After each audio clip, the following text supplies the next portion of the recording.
Buenos días, gracias por la invitación. Hoy me siento muy a gusto por estar aquí con el señor Ramón, que realmente es un sabio. Yo creo que todavía a nosotros nos falta mucho camino por recorrer para estar cerca, porque es muy difícil llegar a estar en el nivel en el que está el señor Ramón en conocimiento, pero en mis humildes conocimientos que tienen que ver con mi área y en los que yo puedo argumentar en beneficio de la sociedad y de los niños y las familias que tienen situaciones de salud mental infantil y que tienen alguna discapacidad asociada a los trastornos del neurodesarrollo. Voy a comenzar explicando qué es la psiquiatría infantil. La psiquiatría infantil es una especialidad joven, data de aproximadamente 100 años, cuando comienzan las primeras escuelas de psiquiatría infantil en el mundo. Entonces, es una especialidad que se caracteriza por ser una profesión o disciplina en la cual nos enfocamos en prestar servicio a favor de los niños y adolescentes que presentan alguna situación de salud emocional, conductual o de desarrollo asociada a lo que es la edad y el desarrollo del niño. Y es muy importante esto porque a través del tiempo hemos creído que los niños y los adolescentes no tienen ni la madurez ni el desarrollo para presentar algún trastorno en salud mental. Y también hemos visto que el ejercicio de la profesión ha estado altamente relacionado a otros profesionales que no son expertos en el área. Y eso ha hecho que sean vistos los niños como adultos pequeños por desconocimiento.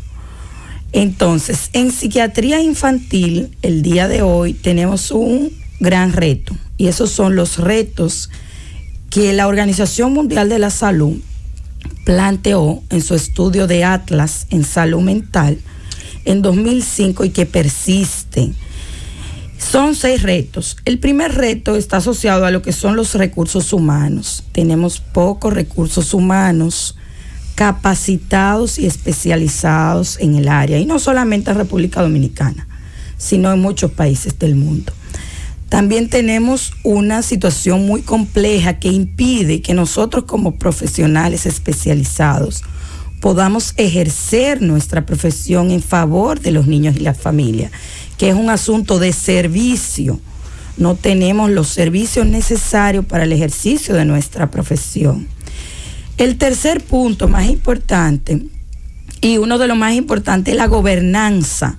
O sea, es una área que no es tomada en cuenta en las políticas de gobierno de las naciones, sobre todo en las naciones subdesarrolladas. El cuarto punto es la financiación. ¿Cuánto cuesta para una familia? ¿Cuánto cuesta financiar los servicios que necesitan sus hijos para ser rehabilitados y para que funcionen y para que se integren socialmente?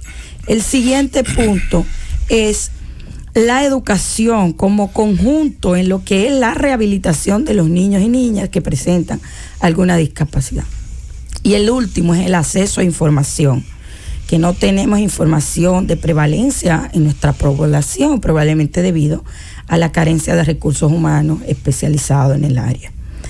Entonces, hoy la psiquiatría infantil, ejercerla en nuestro país representa un gran desafío, porque contamos con pocos servicios, con poco acceso a medicamentos, con muchos pacientes, con falta de disposición de recursos destinados para esta especialidad y sobre todo con un enfoque asociado a lo que es ver el niño como un adulto pequeño y no como un niño que se encuentra en una etapa de desarrollo en la cual cualquier situación de salud que tenga este niño impacta en todo lo que es el ambiente del niño, familiar, social, educación y el papel que ocupan los niños en la sociedad. Bueno, nos sorprende que haya tanto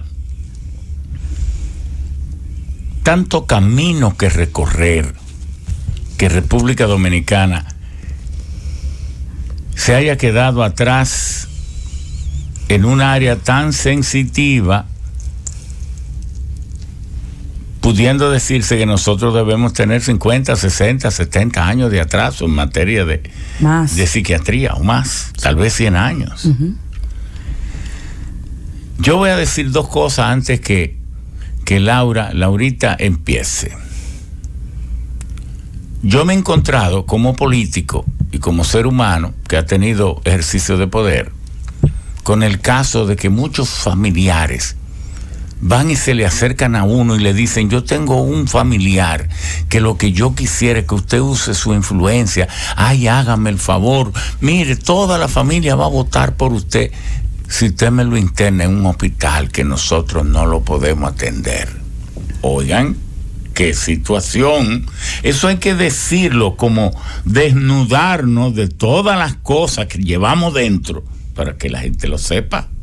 Sí. Y hay gente que quiere que le internen a veces cuando su hijo, ya pues, no importa la edad, uh-huh, tienen problemas de conducta, problemas de desorden del pensamiento o casos graves de desorden de emociones, que se lo internen porque ellos así descargan, está en un hospital. Entonces yo les tengo que decir, pero es que ese tipo de hospital que usted me está refiriendo ya no existe. Una vez existía el hospital de Antonio Saglul, Los 500 Locos del 28, que tiene un libro que usted empieza a leerlo y no lo puede soltar. Sí. Tiene que leerlo completo porque en cada pequeña sección hay una lágrima que falta, que uno la emita después. Son cosas subyugantes. Pero hay otra cuestión. Hay gente que dice: fulano, bueno, el pobre, se nos va a morir porque nosotros no podemos. Es que uno, ¿cuánto vale la vida, doctora? Esa es la pregunta. ¿Cuál es el precio que es justo pagar por un ser humano? Porque si el Estado entiende que no puede invertir porque hay un entrampadera con las ARS, con la que sé yo qué, que nada más tienen tal cantidad de dinero para tal enfermedad y para tal cosa. Si esto, carajo, es una compraventa que incluye la vida, entonces, ¿cuánto vale la vida? Dígalo usted, que es profesional de esto. ¿Cuánto se puede invertir en un niño para que no muera? Para salvarlo o volverlo o mitigarle su anomalía. ¿Cuánto? Bueno, honestamente la vida no tiene precio, y la gran problemática que tenemos con los niños con discapacidad, sobre todo en el caso de la discapacidad intelectual, que yo creo que más adelante vamos a dar un repasito sobre los diferentes diagnósticos para que la gente identifique de qué estamos hablando, de cuáles son características y como muy puntuales, para que sepan cuándo ir al psiquiatra infantil y por qué. Entonces, hablábamos de cuánto cuesta. O sea, rehabilitar a un niño en nuestro país y en el mundo cuesta literalmente todo el dinero del mundo. Yo siempre digo que el gran cáncer de la psiquiatría infantil, o sea, comparando el cáncer como una enfermedad catastrófica de alto costo, son los trastornos del neurodesarrollo, la discapacidad intelectual y el espectro autista, los trastornos del espectro del autismo. No, desglóseme eso, córteme esa pieza, encarne que la gente entienda. Ok, entonces cuando hablamos de la discapacidad intelectual, hablamos del niño que tiene una inteligencia por debajo del promedio, que la prevalencia es altísima. El brutico. El bruto. El que antes en la historia de la medicina se llamaba idiota. Y fíjense que como este es un idiota, entonces muchas veces lo condenamos a no ofrecer servicio. Nuestras políticas de atención no han dejado de ver los niños con discapacidad de inteligencia, o sea, una incapacidad de tener la inteligencia que le corresponde para la edad de desarrollo en la que está el niño. ¿Por qué no han dejado de verlo como un idiota, aunque le hemos cambiado el nombre? Porque al final de cuentas nosotros no tenemos servicio para ofrecerle a él para que funcione dentro de la sociedad y se encuentra de todo modo recluido en la casa. Y la discapacidad intelectual no es propia de la psiquiatría infantil, es propia del ser humano, porque solo 1/3 de los niños que viven y de las personas que tienen discapacidad de inteligencia es producida por una enfermedad genética o por un trastorno asociado a salud mental. El resto es por otra condición de salud. Solo un tercio. Solo 1/3. O sea, el resto es hereditario, genético. Es genético, hereditario por una condición de salud. Solo una tercera parte, es decir, cada 100 tal vez 30, pero entonces hay 70 que son producidos por enfermedades de la infancia como la meningitis, la encefalitis, otras enfermedades que afectan el cerebro, por enfermedades metabólicas como es el niño con hipotiroidismo, el niño que nace con enfermedades de lo que es el metabolismo de los ácidos, como la fenilcetonuria, y un sinnúmero de enfermedades que son prevenibles. Y una gran parte de la discapacidad intelectual es por deprivación sociocultural. Ay, Dios mío. Por no haber... La propia sociedad y la propia familia le crea el problema. Por no haber recibido los estímulos ambientales necesarios para tener una inteligencia promedio. Y hay un gran porcentaje que es desnutrición, bajo peso al nacer, y exposición al alcohol durante el embarazo. En 1989 yo fui a Cuba y entonces visité la casa de unos amigos. Nosotros fuimos a Cuba porque fuimos parte con Agliberto Meléndez, el gran cineasta dominicano, en la producción de Un pasaje de ida, y entonces fuimos a vender al MECLA, al mercado del cine latinoamericano, la película, y estábamos allá en uno de los festivales más grandes promoviendo la presentación en pequeños estudios de la película, de ese dolor de los que migran y caen como presa de su búsqueda de fantasía en su aventura de vivir. Bueno, entonces nos ofrecieron una cena y ellos mismos lo reconocieron. Es que lo queremos tanto que les tenemos que dar esta cena, aunque no está en la tarjeta de racionamiento. Entonces yo le dije, pero ¿y por qué ustedes hacen ese sacrificio? Pero ¿y si no hacemos ese sacrificio, cómo nos lo expresamos que lo queremos? Ellos tuvieron que hacer malabares para conseguir 4 libras más de carne, un pedacito de cerdo. Querían que se pareciera como a un muslito del cerdo, pero ¿cómo conseguirlo en Cuba? Bueno, sí, ellos racionan todo. Bueno, y entonces una de las muchachas, muy bella, está haciendo su maleta y le dice a la mamá, ya yo tengo que irme. Y le dice, pero ¿y cómo que tú haces? Dice, no, mami, yo me voy a pie se iba 6 kilómetros a pie. Toda la semana. Me dice, y allá me esperan con una montura a subir. Y digo, ¿dónde tú vas? Me dice, no, que hay unos niños que tienen un retraso mental y yo soy psiquiatra infantil. Yo dije, pero ven acá, explícame eso. ¿Cómo que tú, médico, haces ese sacrificio de irte a pie tanto? No, porque como a esta hora no hay vehículos, usted sabe que tenemos limitaciones de transporte, pero yo no voy a faltar, porque es que esos niños ya yo los quiero como si fueran míos. Oiga, todo un viacrucis de vida. Pero me dice ella, no, pero que aquí en Cuba no hay un niño que quede sin atención. Entonces yo dije, pero por eso es que esta revolución va a durar, aunque no le guste a los gringos, aunque no le guste al capitalismo, aunque sea casi un absurdo desde el punto de vista de la producción de riqueza. Entonces es lo más atinado desde el punto de vista de la sensibilidad humana. Eso es como una nota de calidad humana en medio de un desierto del capitalismo brutal. Y así es, porque la psiquiatría infantil es como la salud infantil misma. O sea, cuando hablamos de salud, ¿de qué hablamos? Salud física y salud mental. O sea, el 50% de la salud se resume en lo que es bienestar mental.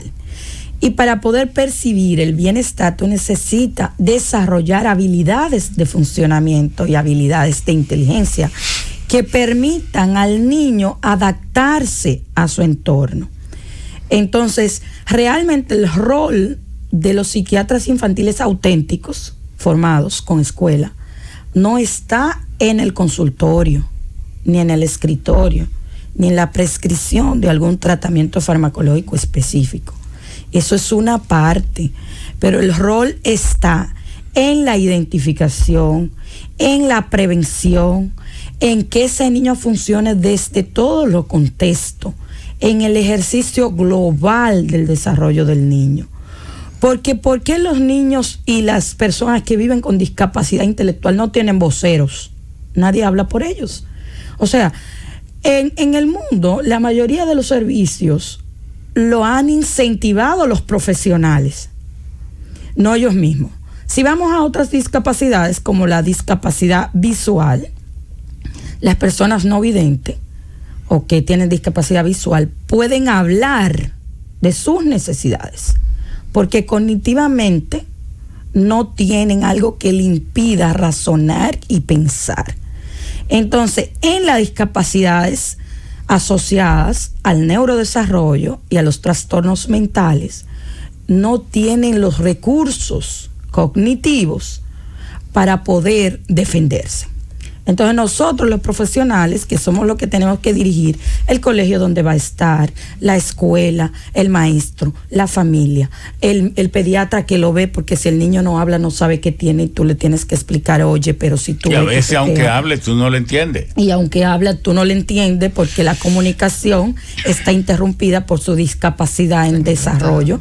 Entonces tenemos que generar un sinnúmero de servicios y situaciones para que ese ser humano pueda vivir, y se vuelve como especialidad un tanto desgastante para el profesional, porque uno tiene que luchar con todo, porque no tiene conocimiento otros profesionales que se involucran en el servicio. Pero aquí en el país, ya para dar paso a otro participante, y volvemos luego, doctora, porque usted es una fuente de conocimiento en esto, pero ¿cuáles son las instituciones en República Dominicana que se están especializando de esto? Porque dichoso el niño dominicano que lo está tratando un psiquiatra.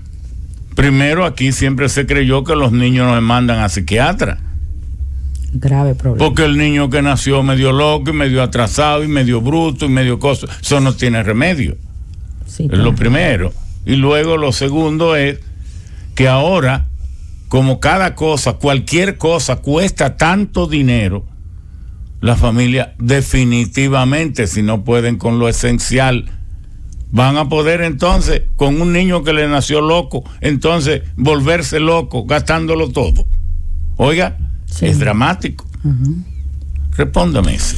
Bueno, en nuestro país el enfoque está más asociado a instituciones altruistas. O sea, las instituciones que están ofreciendo servicios no dependen directamente del Sistema Nacional de Salud. Dependen de una persona que se sensibilizó con la causa porque tiene un familiar o un conocido y desarrolló un modelo de atención. Entonces, dentro de lo que es el Sistema Nacional de Salud y la parte correspondiente a salud mental, tenemos 3 hospitales a nivel de Santo Domingo que ofrecen servicios de psiquiatría infantil. Está el Hospital Robert Rick Cabral, que ese hospital tiene una unidad de salud mental infantil. Está el Hospital Santo Socorro, que tiene una unidad. ¿Qué de monjitas? Era de monjitas. Ahora, antes era un hospital de tuberculosis. Sí. Entonces, ahora es un hospital general pediátrico. Y ellos tienen una pequeña unidad que son las únicas 8 camas a nivel nacional que existen para internar a un niño o un adolescente con algún trastorno mental. Y este país, con 13 millones de habitantes, ya dijimos que su población de 0 a 18 años Es un 32%. Es el 32%. Y yo ahora mismo entonces, voy a tomar, como yo no soy tan buena como usted en las matemáticas. No, pero oiga, yo voy a usar no mi lo despinta que son casi 4 millones. 13 millones de habitantes. Sí, por un 32%. Sí. Tenemos 4.160.000 niños. De esos. Niños y adolescentes. Pero que el adolescente puede llegar a 20 años. Sí, claro, hasta los 21 años. Nosotros nos formamos para verlo hasta los 21 años. Bueno, entonces pueden ser 5 millones. Sí, pueden ser 5 millones. Vamos a poner 4,5. Vamos a poner 4. Sí. Para no ser tan drástico. Sí. Y entonces, un 10%, por lo menos. La prevalencia habla de un 5 hasta un 22% de los niños. Vamos a tomar un 11. Pero vamos a tomar un 11. Porque no tenemos estadísticas. Son 500,000. Y hay 8 camas. 8 camas. Por un 11%, 40. Sí, 44,000, 440,000. Yo puse 500,000 ya. Entonces, para redondear. Entonces, son 500,000 y hay 8 camas para 500,000. Para 500,000. Y esto que está aquí en la Luperón que dirige. Bueno, ese es también un proyecto altruista, porque no es un proyecto que dependa directamente del servicio de salud, sino es el Centro de Atención Integral a la Discapacidad que fue creado por la primera dama de la República, la señora Cándida Montilla. Es maravilloso que ella haya tenido la iniciativa y es bueno para muchas familias, porque tengo muchos pacientes que se benefician a medias del programa. Y digo a medias porque las horas de terapia que necesita un niño con algún trastorno del neurodesarrollo son muchas y los servicios son limitados. Este es un proyecto piloto en el que se comenzó a ofrecer un espacio que tengo entendido que el proyecto tiene destinado a hacer varios CAIT, uno en Santiago y uno en otros lugares. Entonces, para ofrecer la atención a la primera infancia. En este proyecto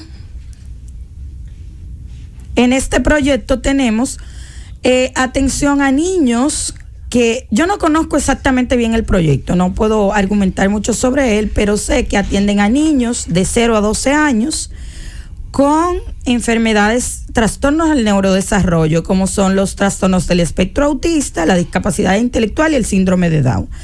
Pero tenemos un sesgo en ese proyecto. Primero, que no depende directamente del servicio de salud. Segundo, que depende de una entidad independiente y que estuvo desarrollado bajo un gesto de altruismo, no bajo un gesto de una política de salud en materia de salud mental infantil. Y otro sesgo que tenemos es que hay una segregación por diagnóstico, que no existe ya en ningún país desarrollado del mundo. Nosotros no vemos los niños por diagnóstico, nosotros lo vemos por necesidades. Si el niño tiene retraso en el desarrollo del lenguaje, no importa que sea por un trastorno del lenguaje, no importa que sea por una discapacidad intelectual, no importa que sea por un trastorno del espectro del autismo, no importa que sea por un síndrome genético, no importa que sea porque tiene alguna lesión estructural a nivel de las capacidades para hablar, necesita exactamente las mismas intervenciones. No podemos tener un modelo de atención con segregación diagnóstica en el cual tú dices, yo lo atiendo porque tiene síndrome de Down, y si no tiene síndrome de Down no entra.